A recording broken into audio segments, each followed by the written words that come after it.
रहूंगी।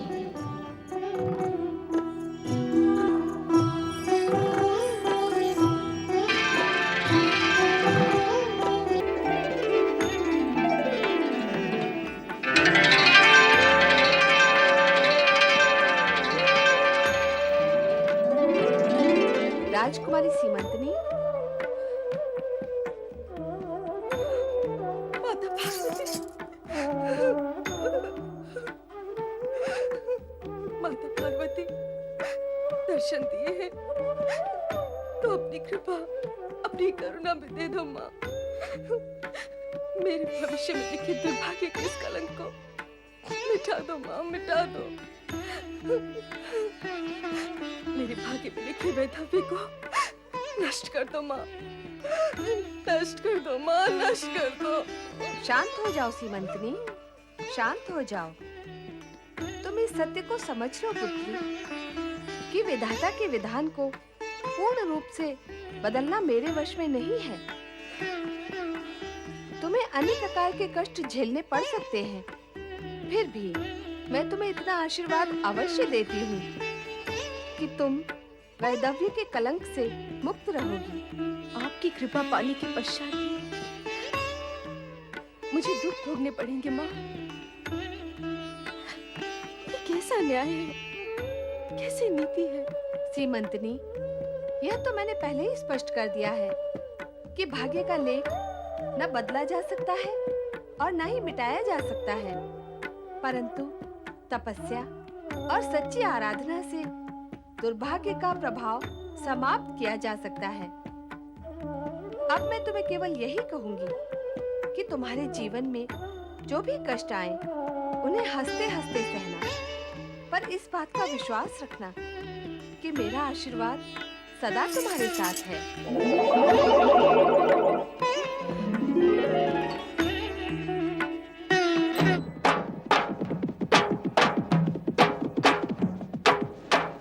सैनिकों, तुम उधर देखो, मैं इस दिशा में देखता हूँ।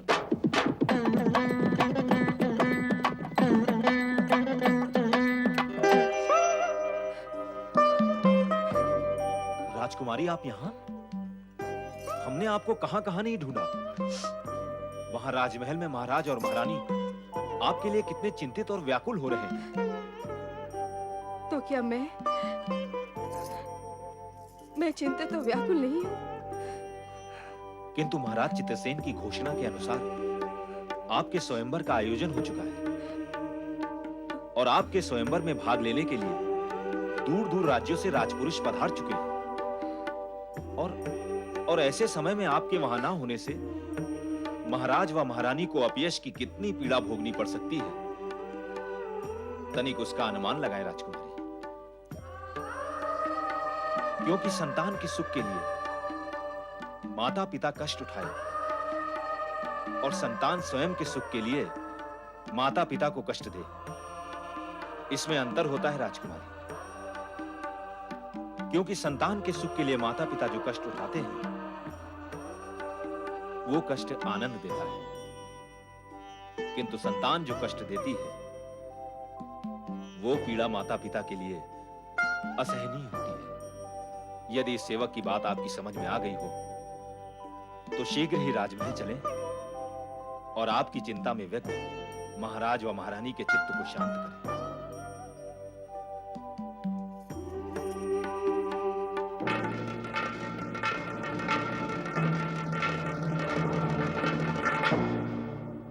अरे, अभी तक कोई आया ही नहीं। ये कैसा स्वयंवर है जहाँ न स्वयंवरा का पता है न उसके पिता का पता है। महाराज चित्रसेन ने हमें स्वयंवर में बुलाया और स्वयं अनुपस्थित हैं। क्या हमारा अपमान करने के लिए हमें यहाँ बुलाया है? कब से बैठे बैठे हम थक गए हैं। प्रतीक्षा करते करते हमारी प्रसन्नता भी समाप्त हो गई है। हमें तो शंका है कि ये स्वयंवर होगा भी अथवा नहीं। स्वयंवर तो तभी होगा जब हमें वरण करने वाली राजकुमारी यहाँ होगी। क्या राजकुमारी यहाँ नहीं है? नहीं है तो फिर हमें क्यों आमंत्रित किया गया है? उत्तेजित होकर आप क्या कर लेंगे पूर्ण नरेश? हाँ, संभव है राजकुमारी का किसी से नेत्र मिलन प्रणय प्रसंग हो तथा वरण का आयोजन भी अन्यत्र कहीं हो। न राजा चित्रसेन उपस्थित हैं, न राजकुमारी सीमंतनी। इसलिए स्थिति और आसार कुछ ऐसा ही संकेत दे रहे हैं।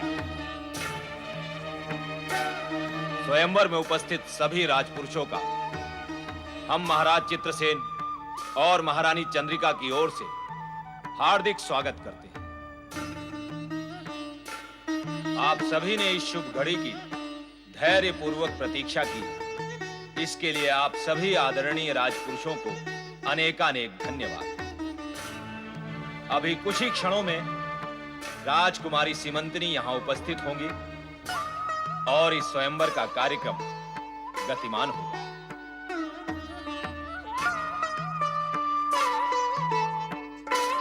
प्रजाप्रिय महाराज चित्रसेन और महारानी चंद्रिका पधार रहे हैं। हमारी पुत्री राजकुमारी सीमंतनी के स्वयंवर में पधारे सभी राजपुरुषों का हम हार्दिक स्वागत करते हैं और अभिनंदन करते हैं। विराजिए। शीघ्र ही राजकुमारी यहां उपस्थित हो जाएंगी, परंतु उससे पूर्व हम आपके सम्मुख एक अत्यंत रहस्यमय सत्य का उद्घाटन करना चाहते हैं।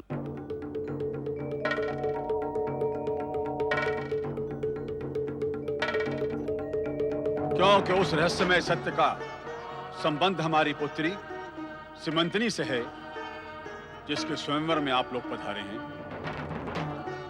इसलिए उस रहस्य का उद्घाटन करना हमारा नैतिक कर्तव्य बन जाता है।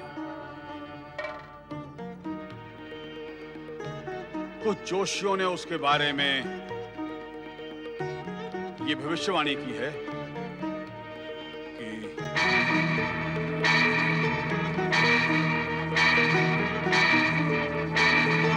क्या भविष्यवाणी की है जोशियों ने?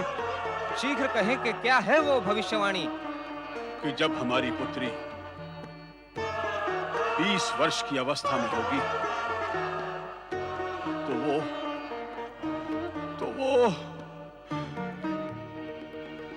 तो वो विधवा हो जाएगी। अर्थात पति की मृत्यु। अर्थात हमारी मृत्यु। मृत्यु मृत्यु मृत्यु।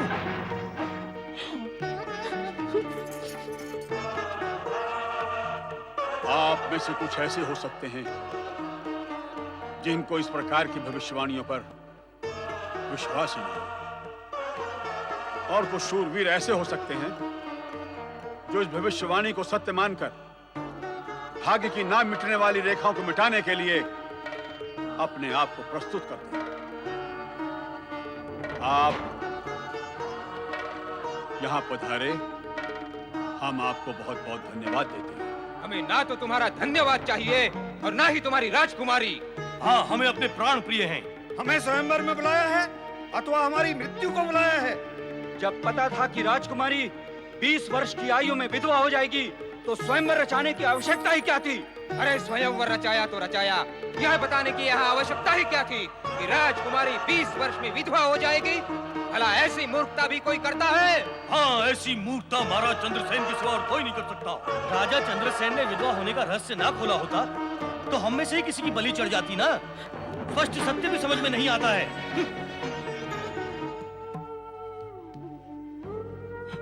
भगवान,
माता पार्वती की कृपा पर मेरे जैसा ही विश्वास होना चाहिए। राजकुमार चित्रांगद और राजकुमारी सीमंतनी की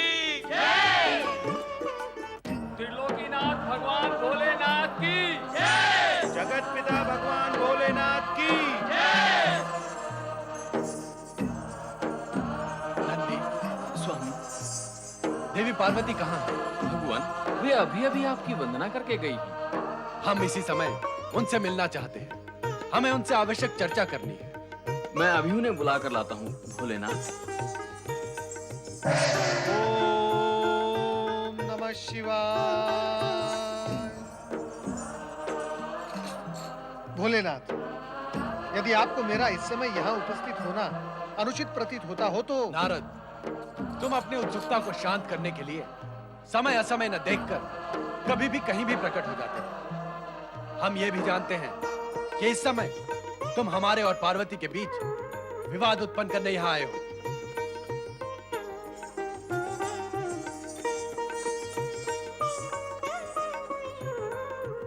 माता, माता आप कृपया मुझे भगवान भोलेनाथ के क्रोध से बचाएं। मैं सर्वथा निर्दोष हूँ।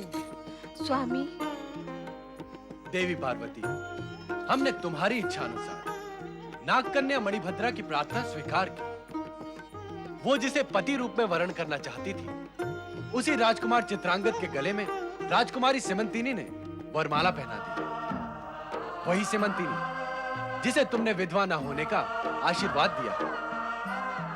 अब तुम स्वयं बताओ, ये सारी स्थिति हमारे तुम्हारे मध्य विवाद का आरंभ नहीं तो और क्या है? ये नारद अपनी लीला का प्रसार करके हम दोनों के मध्य विवाद उत्पन्न करने ही तो यहाँ प्रकट हुए हैं। माता, माता मैं तो केवल आपके दर्शनार्थ यहाँ उपस्थित हुआ था। अब यदि आप दोनों की कोप दृष्टि मुझ पर पड़ेगी तो फिर रक्षा के लिए मैं किसकी शरण में जाऊंगा? माता, नहीं मानोगे तुम अपनी लीला का प्रसारण करने से? क्या यह सत्य नहीं कि तुम हम दोनों के मध्य विवाद उत्पन्न करने यहाँ आए हो? नहीं भोलेनाथ, नहीं। विवाद उत्पन्न करने नहीं, विवाद के कारण को फलीभूत करने।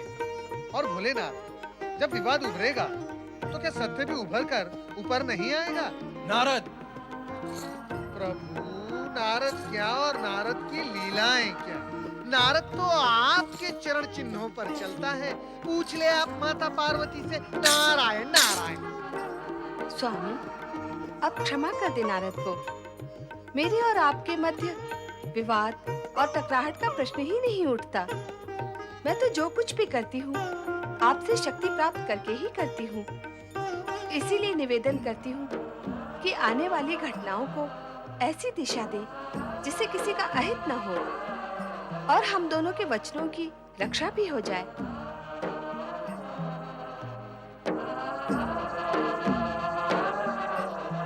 आराध्य हैं शिव शंकर, आपकी कृपा पर मुझे पूर्ण विश्वास है। फिर भी मेरी मनोकामना अब तक अपूर्ण है। क्या मेरे भाग्य में केवल प्रतीक्षा करना ही लिखा है? आपकी कृपा पात्र होकर भी क्या मुझे केवल प्रतीक्षा ही करनी होगी? फिर मेरे विश्वास का क्या होगा प्रभु? क्या होगा मेरे विश्वास का? पुत्री, तो जिस मनोकामना की पूर्ति के लिए शिव शंकर से प्रार्थना कर रही है, उसका पूर्ण होना असंभव है।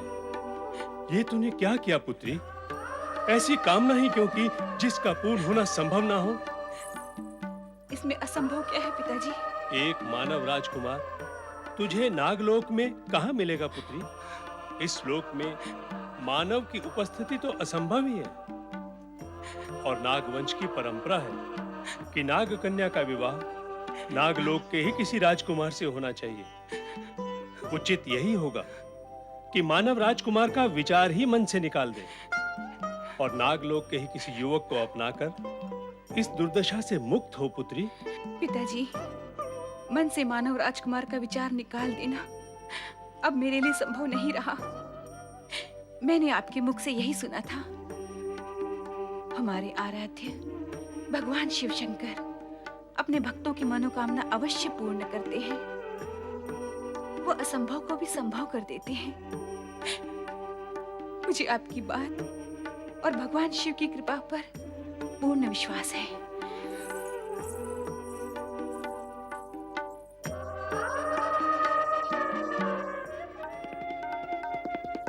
क्या हुआ सिमंतिनी? क्या सोच रही हो? माता पार्वती की कृपा से हमारा अटूट मिलन हो गया है। अब ये चिंता और विचार क्यों? स्वामी, आप महान हैं, पूजनीय हैं। आपके मन में विराजित इस मानवीय भावना ने आपको महान और पूज्य बना दिया है। नहीं सिमंतिनी, ऐसा कुछ नहीं है। मैं भी अन्य पुरुषों की भांति एक साधारण पुरुष ही हूँ। नहीं स्वामी, आप साधारण नहीं, असाधारण पुरुष हैं। जब स्वयंवर में आए सभी राजपुरुष पिताजी की घोषणा, वे मेरे बारे में अप्रिय सत्य जानकर भयभीत होकर वहां से चले गए, तब सब कुछ जानते हुए भी आपने मेरे पिताजी वे स्वयंवर की प्रतिष्ठा का विचार किया। ये कार्य किसी साधारण पुरुष का नहीं हो सकता। सब कुछ जानते हुए भी आपने मुझे अपनाया। ये आपके व्यक्तित्व वे गुण ही हो सकते हैं। सिमंतिनी, सत्य ये है कि तुमने मुझे अपनाया। स्वयंवर तुम्हारा था और तुमने स्वेच्छा से मुझे अपने वर के रूप में स्वीकार किया। ये तभी संभव हुआ जब आप स्वयंवर स्थल में बैठे रहे। यदि आप भी और राजपुरुषों की भांति वहां से चले जाते तो स्वयंवर स्थल पूर्ण रूप से खाली हो जाता। वरमाला मेरे हाथों में ही रह जाती।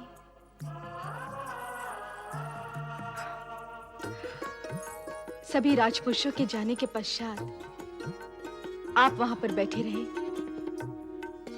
क्या ये मुझे मनी मन स्वीकारने की मौन स्वीकृति नहीं थी?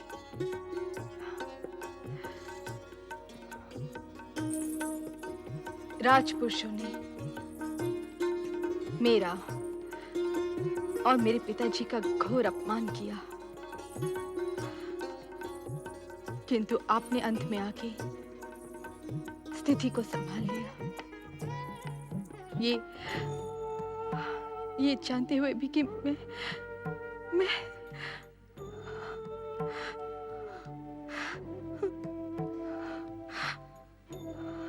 अब तुम्हें दुखी होने की कोई आवश्यकता नहीं है सिमंतिनी। माता पार्वती की आराधना करके तुमने अपने वैधव्य के कलंक को धो डाला है। इसलिए अब तुम अपने मन पर किसी प्रकार की चिंता का भार नहीं रखो। चिंताओं का त्याग करो सिमंतिनी। किंतु स्वामी, माता पार्वती के शब्द रह रह कर मेरे कान में गूंज उठते हैं कि विधाता के लेख को कोई नहीं बदल सकता। हो सकता है कि तुम्हें अनेक कष्ट सहने पड़े। साथ में माता पार्वती ने यह भी तो कहा था कि तुम्हें इस जीवन में वैधव्य का कष्ट नहीं भोगना पड़ेगा। कहा था ना, तो फिर अब चिंता कैसी? देखो सिमंतिनी, अब तुम्हें अतीत के विषय में भूलकर सुंदर भविष्य में खो जाना चाहिए। मैं प्रयत्न करूंगी स्वामी। ये प्रयत्न तुम अकेले नहीं करोगी, मैं भी तुम्हारे साथ करूंगा। वो कैसे? कल हम दोनों नौका विहार के लिए जाएंगे। नौका विहार?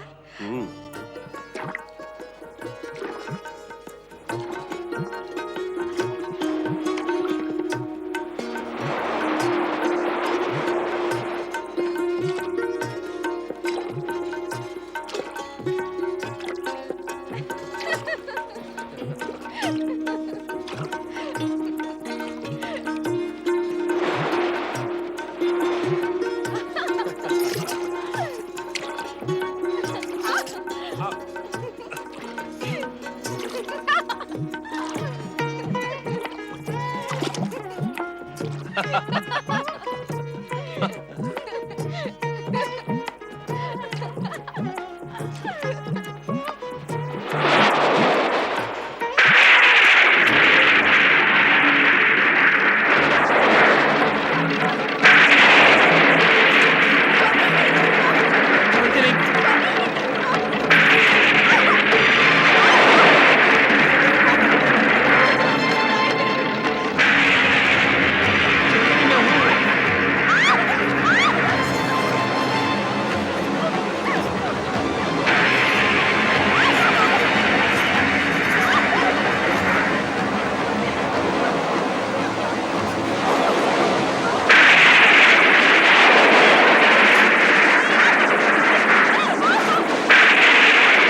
तो पृथ्वी लोक का मानव लगता है।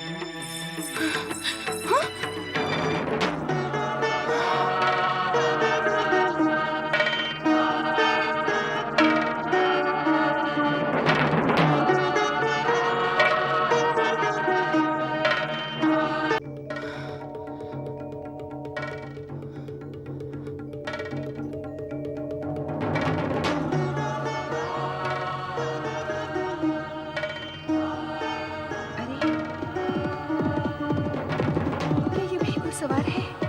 हाँ, लगता तो वही है। हाँ, वही घुड़सवार।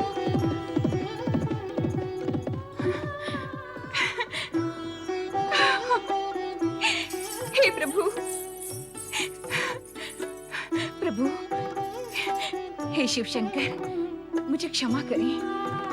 मैंने आपकी कृपा पर अविश्वास किया, किंतु आपने अपने भक्तों का विचार कर उन पर अपनी कृपा प्रकट की। मेरे सपनों के मानव राजकुमार को नागलोक भेज दिया। आप धन्य हैं प्रभु, धन्य हैं आप, धन्य हैं प्रभु।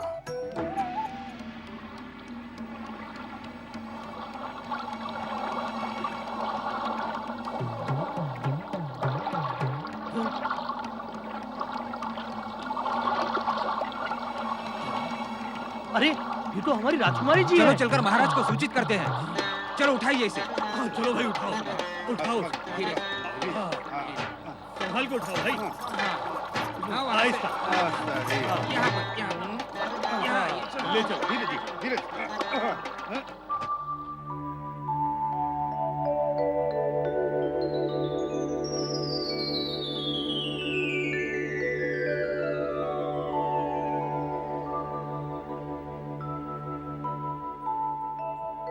मैं कहाँ हूँ? ये मैं कहाँ हूँ? चिंता और भय की आवश्यकता नहीं है। ये नागलोक है राजकुमार। भगवान शिव की कृपा से तुम नागलोक में आ गए हो। नागलोक? मैं तो ये भी नहीं जानता कि मैं कौन हूँ। कौन हूँ मैं? तुम एक राजकुमार हो। तुम मेरे स्वप्न में आते रहे हो, अर्थात मेरे स्वप्नों के राजकुमार। अब तुम यहीं रहोगे। राजकुमार? हाँ। स्वप्नों का? स्वप्नों का राजकुमार?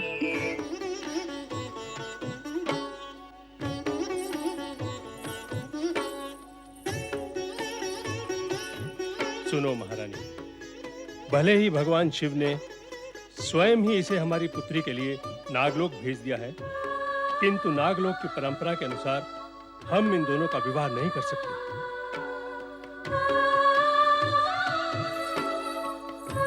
स्वामी, स्वामी, जब आप स्वीकार कर रहे हैं कि भगवान शिव शंकर ने स्वयं ही हमारी पुत्री के लिए उस मानव राजकुमार को इस नागलोक में भेजा है, तो उनका विवाह ना करने का निर्णय लेकर आप महादेव की इच्छा का अनादर क्यों कर रहे हैं? भगवान सदाशिव की इच्छा का अनादर तो हम स्वप्न में भी नहीं कर सकते महारानी, परंतु हम अपने राज्य इस नागलोक की परंपरा और मर्यादा के समक्ष विवश हैं। आप यूं ही विवश होने का भ्रम मन में पाल रहे हैं।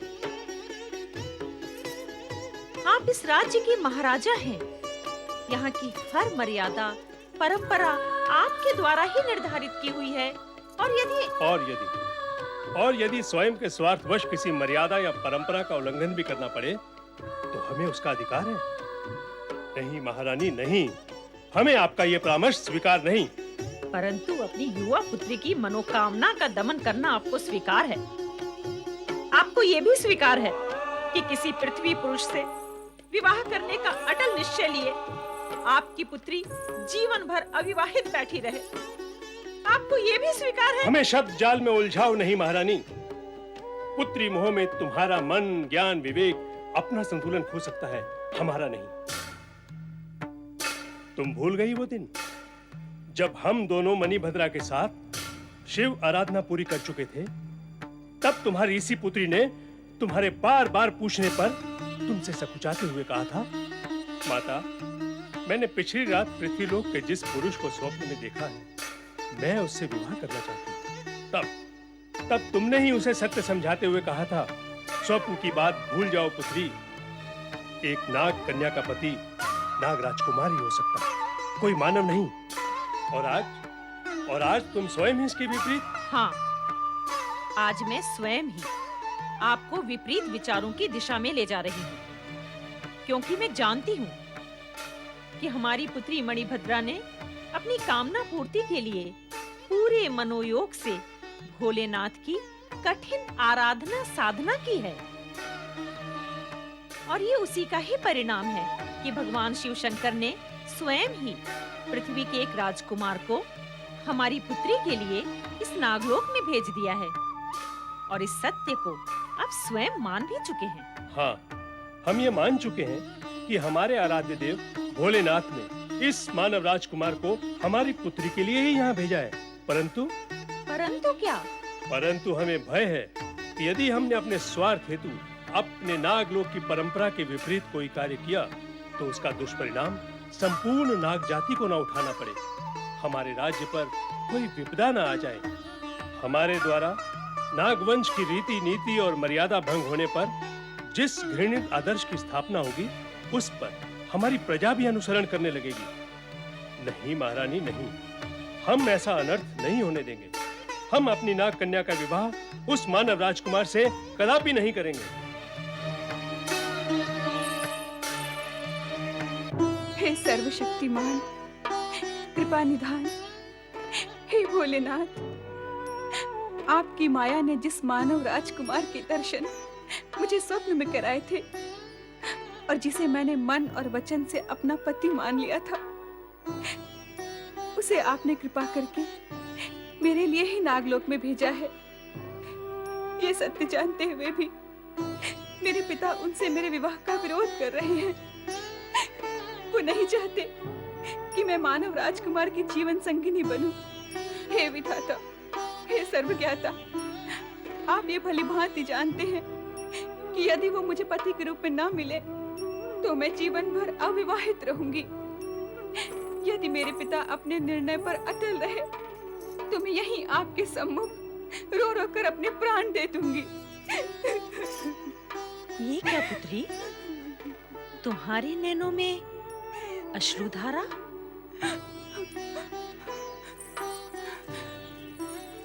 हाँ माता, जब तप का इच्छित फल सामने हो और प्राणी उसे पा न सके तो मन तो व्यथित होगा ही, नैनों में अश्रु तो आएंगे ही। मैं तुम्हारी व्यथा चिंता को समझती हूँ पुत्री। तुम्हारी इस व्याकुलता पीड़ा का आभास भी मेरे मन को है। इस पूरे घटनाक्रम का प्रभाव मुझ पर भी उतना ही है जितना कि तुम पर मैं तुम्हारी तरह निराश तो नहीं। तुम्हारे पिता इस समय राज्य में अपने ही द्वारा निर्धारित नीतियों, रीतियों और परंपराओं के वश में आकर स्वयं को अति विवश पा रहे हैं। वो तुम्हारा विवाह उस मानव राजकुमार के साथ करना तो चाहते हैं, किंतु अपने ही बनाए विधि विधान उन्हें इस बात की आज्ञा नहीं दे रहे।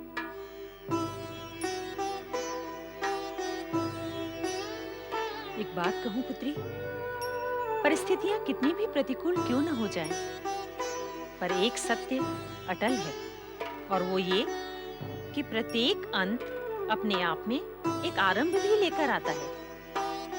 तुम्हारे पिता की इस विवशता और उत्तेजना का अंत भी अंत में आशा और प्रसन्नता के एक नए अध्याय का आरंभ लेकर आएगा। तुम चिंताग्रस्त ना रहो पुत्री, अपने अश्रु पोंछ डालो। अपने विश्वास पर अविश्वास की छाया मत पड़ने दो। शांत मन से उसी भांति श्रद्धा भाव से भगवान भोलेनाथ की आराधना करती रहो। वे अवश्य ही तुम्हें मनोवांछित फल देंगे। तुम्हारी मनोकामना पूर्ण होगी।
वासुकी, नागराज वासुकी, उठो पुत्र।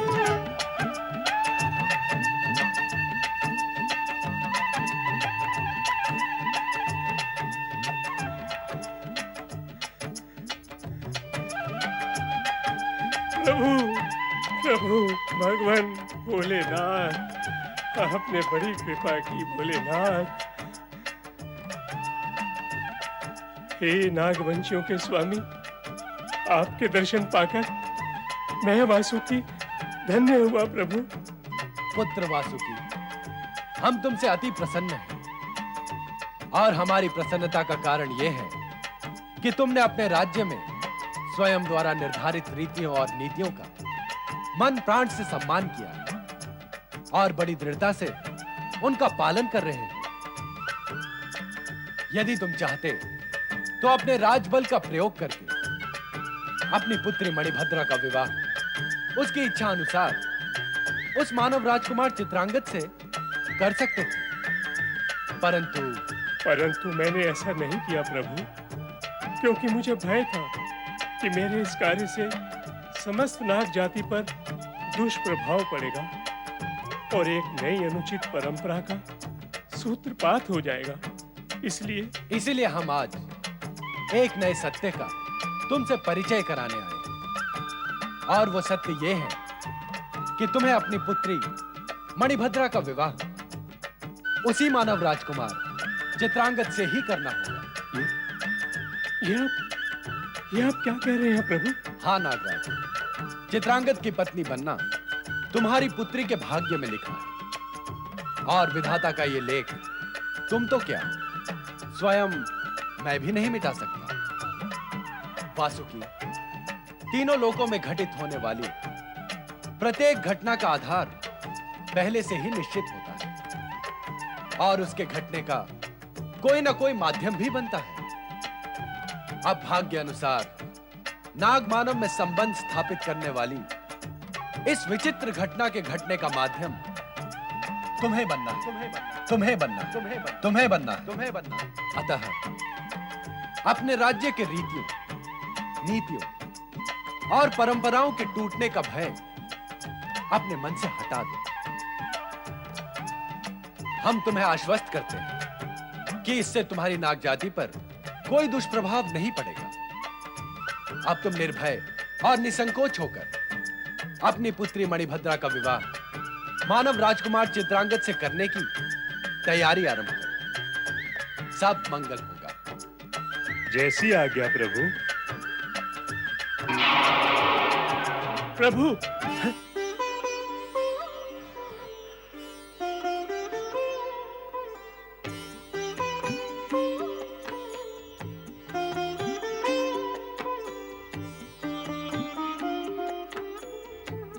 महारानी, महारानी उठो, उठो महारानी, उठो।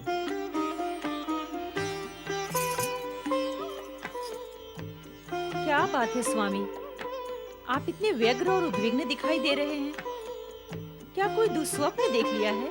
नहीं महारानी, मैंने एक दुस्वप्न नहीं, एक दिव्य स्वप्न देखा है। स्वप्न क्या, सत्य ही देखा है। ये आप क्या कह रहे हैं?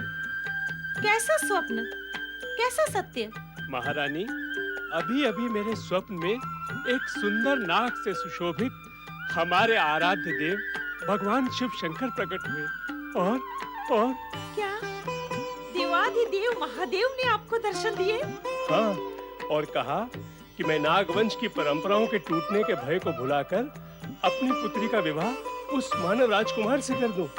इससे नागवंश की परंपराओं पे कोई दुष्प्रभाव भी नहीं पड़ेगा। ये आप क्या कह रहे हैं?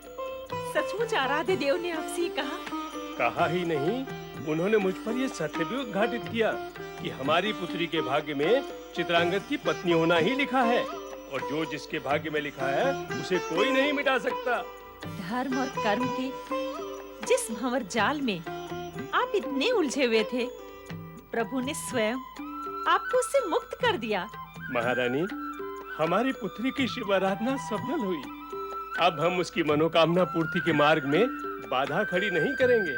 मुझे तो प्रसन्नता इस बात की भी है कि प्रभु आज्ञा से अब आप राजा और पिता का कर्तव्य भली भांति निभा पाएंगे।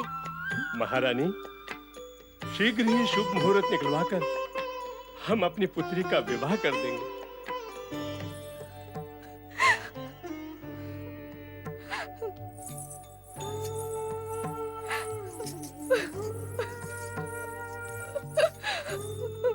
अब बस कर पुत्री और धैर्य धारण कर।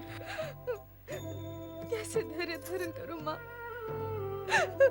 मेरा तो हृदय फटा जा रहा है। मैं तेरा दुख समझती हूँ पुत्री, किंतु अन्य कोई उपाय भी तो नहीं। अब कुछ भी नहीं किया जा सकता। मुझे तो रह रहकर तेरी वही बात याद आती है। इससे अच्छा तो तू अनब्याही रह जाती। हमें ये दिन तो नहीं देखना पड़ता। महारानी, क्या हुआ महाराज? कुछ पता चला? नहीं, हमें इस बात का बहुत खेद है कि राजकुमार के बारे में कुछ पता नहीं चला। हमने दूर दूर मछुआरे भेजे, सबने पानी में गोता लगाया, किंतु राजकुमार का कुछ पता नहीं चला। लगता है मगरमच्छ और पानी के अन्य जीव उन्हें अपना आहार बना गए, अन्यथा उनके बारे में कुछ तो पता चलता। पिताजी, ऐसा ना कहें।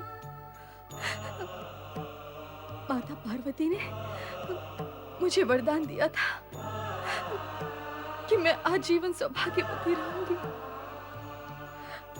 उनका वरदान, उनका आशीर्वाद मिथ्या नहीं हो सकता। पिताजी, मुझे पूर्ण विश्वास है कि माता पार्वती की कृपा, उनके आशीर्वाद से वो जहां भी होंगे सुरक्षित होंगे और एक ना एक दिन अवश्य लौट कर आएंगे। पुत्री, भाग्य का लिखा कोई नहीं मिटा सकता। यदि तेरे भाग्य में वैधव्य लिखा है तो वह अटल है, उसे कोई नहीं मिटा सकता। अपने मन को मिथ्या शांति देने से कोई लाभ नहीं। उस दिन राजकुमार ने स्वयंवर में आकर बहुत बड़ी भूल की। यदि वो ना आते तो तुम अवश्य किसी और के गले में वरमाला पहना देती, तो यह अनर्थ ना होता। पिताजी,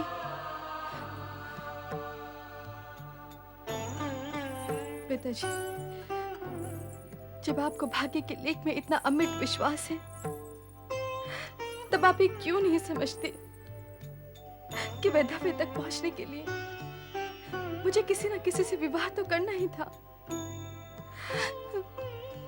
पिताजी, मैं आपको अभी भी कह रही हूं कि माता पार्वती का आशीर्वाद भाग्य के लिखे से कहीं अधिक शक्तिशाली है, और आप इस बात को सत्य मान लें कि मैं विधवा नहीं हूं। चित्रसेन, अच्छा मित्र धर्म निभाया तुमने। क्या मित्र ऐसे होते हैं जैसे तुम हो? ये जानते हुए कि तुम्हारी पुत्री विधवा होने वाली है,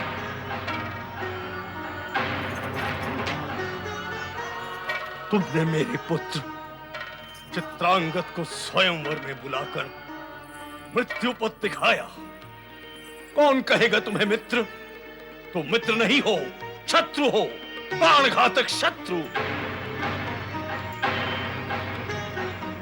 तुमने मेरा कुल दीपक छीना है मुझसे, मेरे कुल का दिया बुझा दिया है तुमने। आप क्यों मेरे पिता पर मिथ्या दोषारोपण कर रहे हैं? और आपने ये कैसे मान लिया कि आपके कुल का दीपक बुझ चुका है? आप भगवान शिव की आराधना करते हैं ना, फिर उन पर विश्वास क्यों नहीं करते? आप जैसे प्राणी जो भगवान को मानते तो हैं, किंतु उन पर विश्वास नहीं करते, स्वयं भी दुखी होते हैं और दूसरों को भी दुखी करते हैं। सीमंतनी, अपनी मर्यादा में रहो। आप ये कार्य स्वयं क्यों नहीं करते? आप क्या समझते हैं आप मेरे पिता पर मिथ्या दोषारोपण करेंगे और मैं चुपचाप सुनती रहूंगी? कुल दीपक बुझने के बहाने मुझे विधवा कहेंगे और मैं मौन रहूंगी? महाराज, मेरे पिताजी ने आपके सुपुत्र को स्वयंवर में नहीं बुलाया था। मैं विधवा नहीं हूं, मैं सधवा हूं, सदा सुहागन हूं। आपके अंदर बुद्धि है, शक्ति है, किंतु विश्वास नहीं है। मेरे पास बुद्धि भले ही ना हो, किंतु विश्वास है। माता पार्वती पर अटूट विश्वास है। तो क्या चित्रांगद जीवित है? हाँ, वो निश्चित रूप से जीवित है। तुम ये किस आधार पर कह रही हो? कहा ना, विश्वास के आधार पर। मेरे मन में माता पार्वती के लिए जो अटूट विश्वास है, उसके आधार पर वो हमसे विलग हुए हैं, किंतु समय आने पर वो अवश्य लौट आएंगे। और भाग्य के लेखे का क्या होगा? तुम बार बार माता पार्वती का नाम लेकर अटूट विश्वास की बात कर रही हो, तो क्या विधाता का लेख मिट जाएगा? मिथ्या सिद्ध होगा? नहीं, भाग्य का लिखा कोई नहीं मिटा सकता।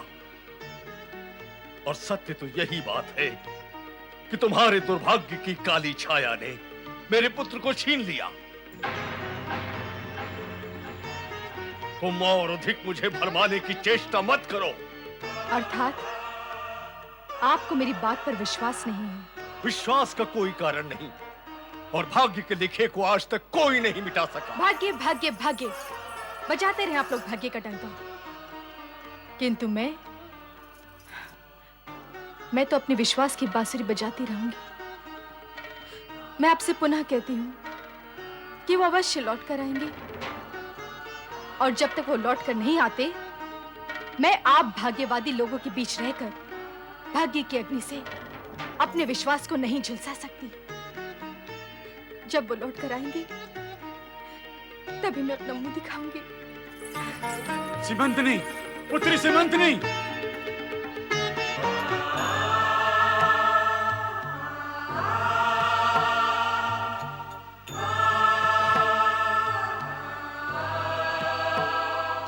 राजकुमार चित्रांगद, प्रणाम महाराज।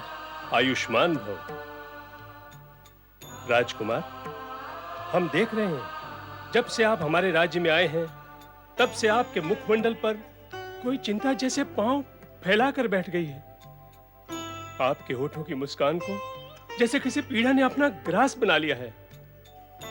आप हमें कभी प्रसन्न दिखाई नहीं दिए राजकुमार। महाराज, वो व्यक्ति प्रसन्न हो भी कैसे सकता है जिसे ये भी स्मरण ना रहा हो कि वो कौन है और कहां से आया है, उसका अतीत क्या है। और हम आपको बता ही चुके हैं कि आप मानव राजकुमार चित्रांगद हैं और शिव लीला के कारण ही इस नागलोक में आ सके हैं। रहा आपके अतीत का प्रश्न, तो पुत्र, अतीत तो मृत प्राय ही होता है, उसे स्मरण करने से क्या लाभ। वर्तमान आपके सामने है और सुखमय उज्जवल भविष्य आपकी ओर धीरे धीरे बढ़ ही रहा है। आप शीघ्र ही हमारे जमाता बनने वाले हैं, अर्थात इस नागलोक के भावी सम्राट। राजकुमार चित्रांगद, हम आप पर अत्यंत प्रसन्न हैं। हमने अपनी पुत्री मणिभद्रा के साथ आपका विवाह निश्चित कर दिया है, और उससे पूर्व हम आपको 10 सहस्त्र नागों का बल प्रदान करेंगे, ताकि देव, दानव, मानव तथा नाग जाति का कोई भी प्राणी आपको पराजित न कर सके।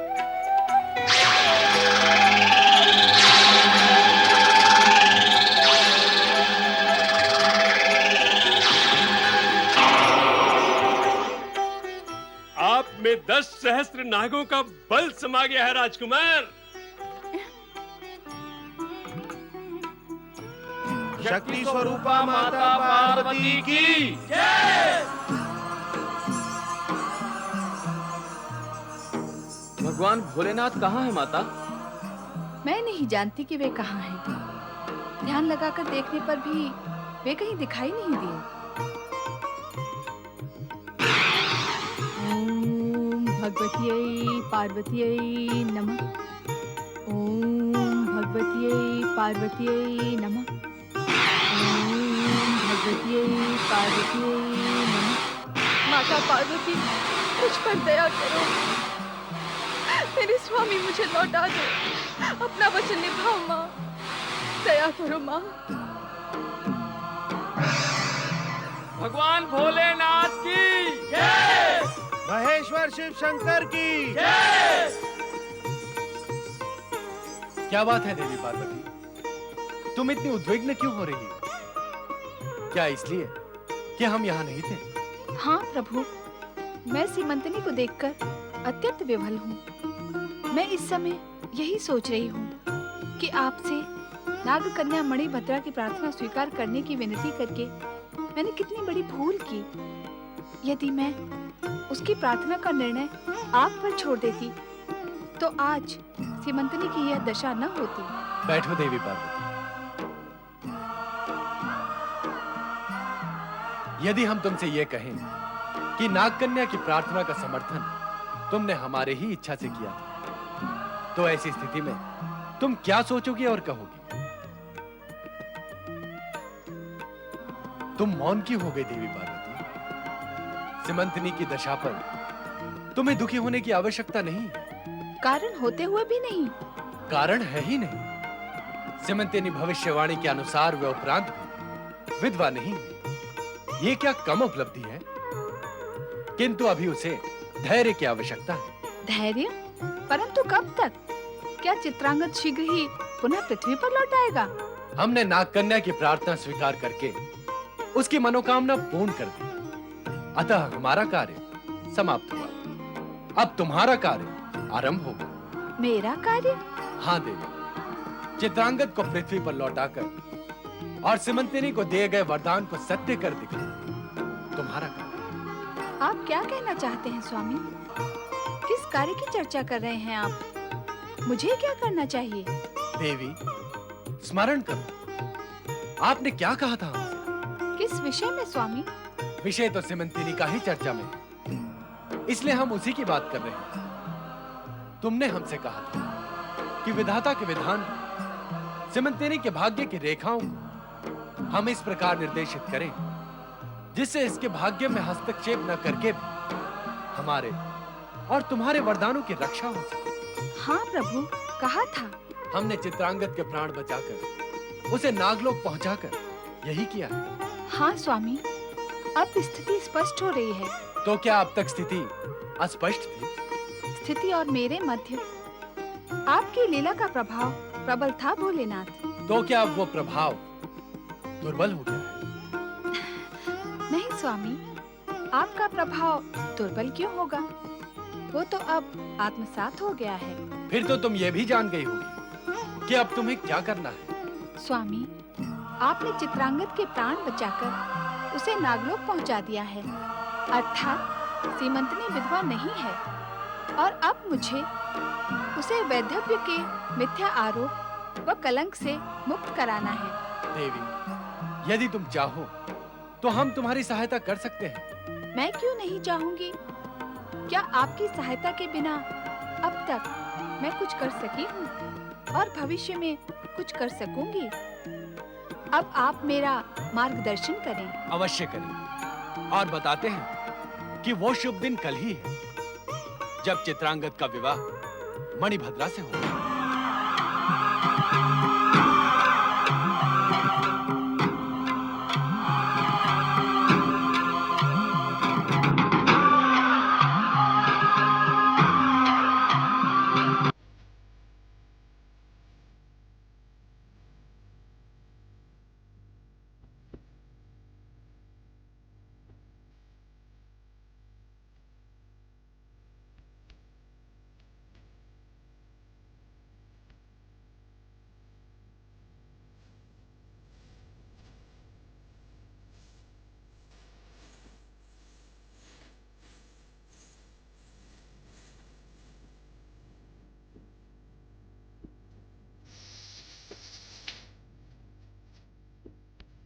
नागराज, तिलक कीजिए।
सीमंतिनी!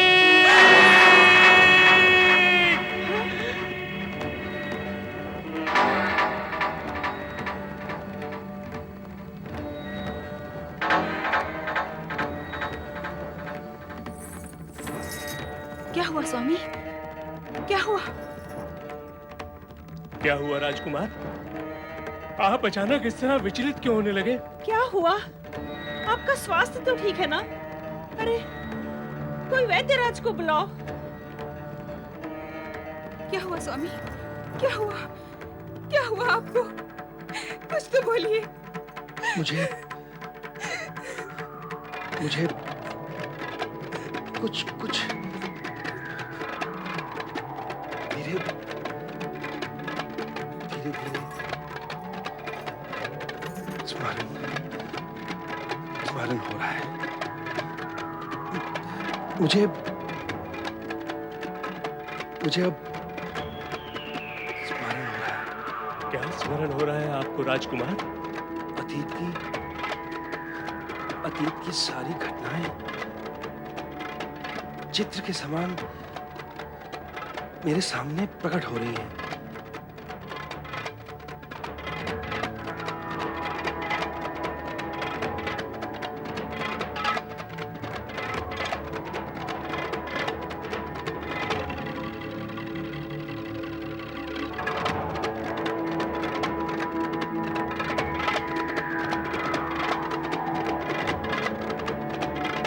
किंतु कुछ कहे तो, क्या है वे घटनाएं जो आपके सामने चित्र की भांति प्रकट हो रही हैं? मैं और सीमंतिनी नौका विहार कर रहे थे।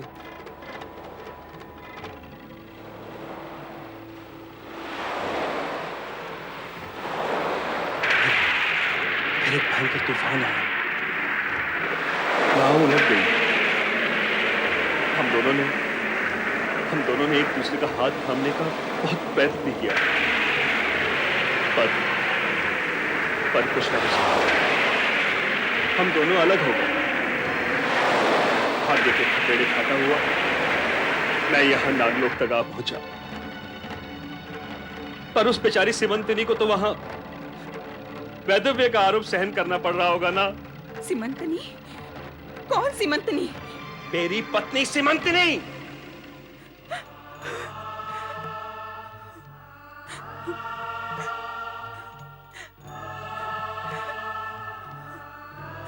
चित्रांगद के मन में पिछली घटनाओं की स्मृति जागृत हो गई है।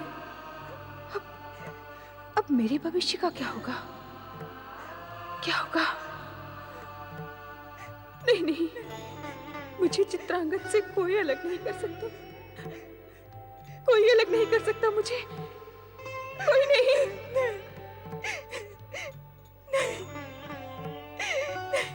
भोलेनाथ, मैं आपकी शरण में आ रही हूँ। हे प्रभु नागेश्वर, आपकी कृपा प्राप्त कर लेने के पश्चात भी मैं अपने इच्छित पुरुष के प्रेम से वंचित होती जा रही हूँ। चित्रांगद की पूर्व स्मृतियां जाग उठी हैं और इसके साथ ही उसका मन उड़कर पृथ्वीलोक में सीमंतिनी के पास पहुंच चुका है।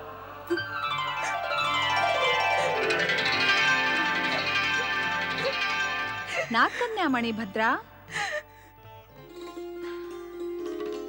लगता है तुमने मुझे पहचाना नहीं। नागकन्या, मैं शिव संगिनी पार्वती हूँ और भगवान शिव की इच्छा से ही यहाँ प्रकट हुई हूँ। प्रणाम माता। आपने मेरी प्रार्थना भी अवश्य सुन ली होगी माता। चित्रांगद की पूर्व स्मृतियां जागृत होने से भगवान शिव की कृपा मेरे लिए व्यर्थ होकर रह गई है। यह भ्रम है तुम्हारा।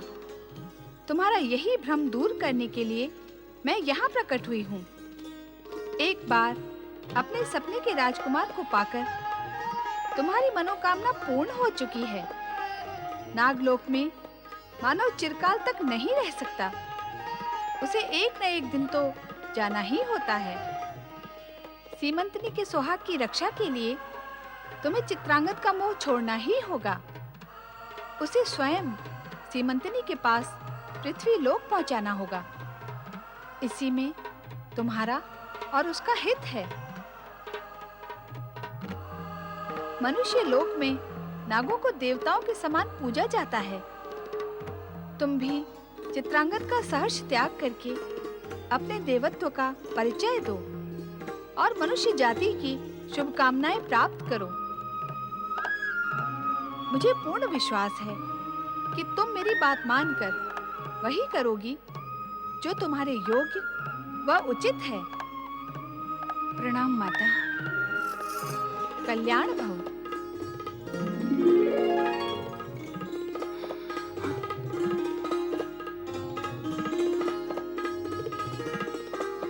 आपने सत्य कहा माता। मुझे वही करना होगा जो मेरे लिए योग्य एवं उचित है। ओम नमः शिवाय।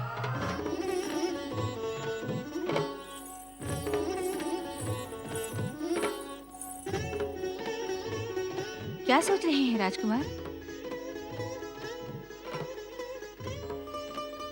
आपने मेरी बात का उत्तर नहीं दिया। समय नहीं जिसे निरुत्तर कर दिया हो, वो किसी प्रश्न का क्या उत्तर देगा राजकुमारी। मैं तो विधाता के उस विधान पर विचार कर रहा था जिसने मुझसे मेरी सीमंतिनी को अलग कर आपसे मिलवाया, मुझसे मेरी स्मरण शक्ति ही छीन ली।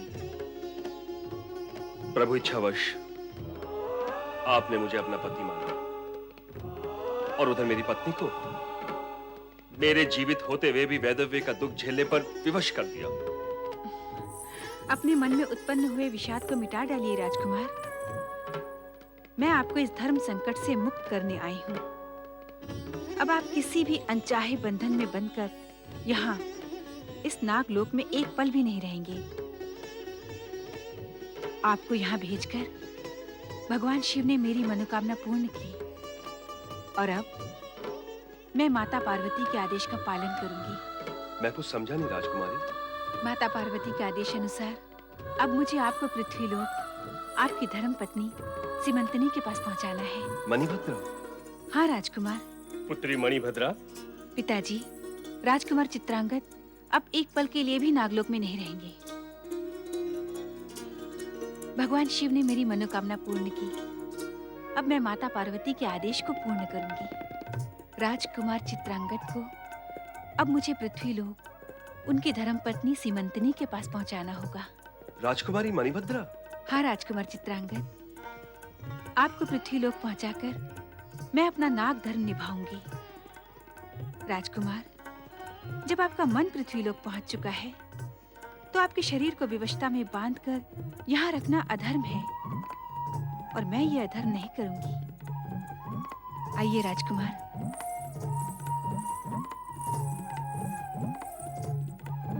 ओम पार्वती पतये नमो नमः।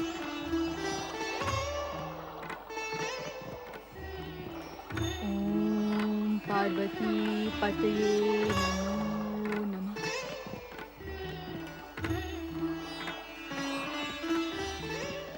हे माता पार्वती, मुझ पर दया करो,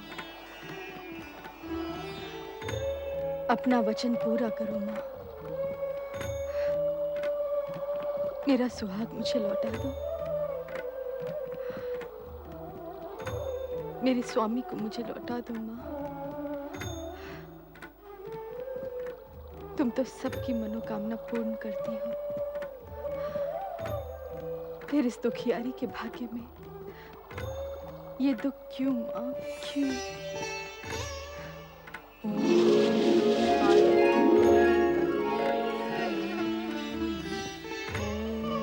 पार्वती पतिये नमो नमः।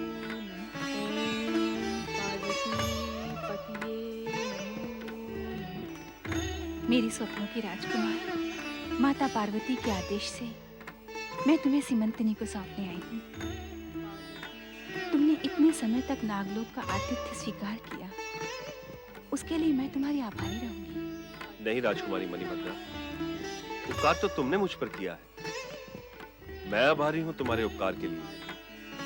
कितना बड़ा त्याग किया है तुमने मेरे और सिमंतिनी के लिए।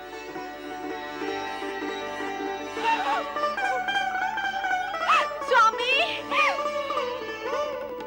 स्वामी,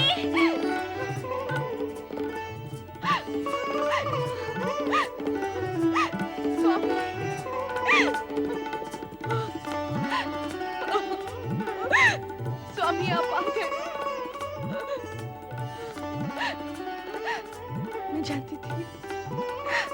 मैं जानती थी कि आप अवश्य आएंगे। मेरा मन कहता था कि आपके दर्शन अवश्य होंगे। सिमंतिनी, मुझे तुम्हारे पास लौटा लाने का श्रेय नागलोक की राजकुमारी मणिभद्रा को है। हम दोनों इनका जितना भी उपकार माने कम है।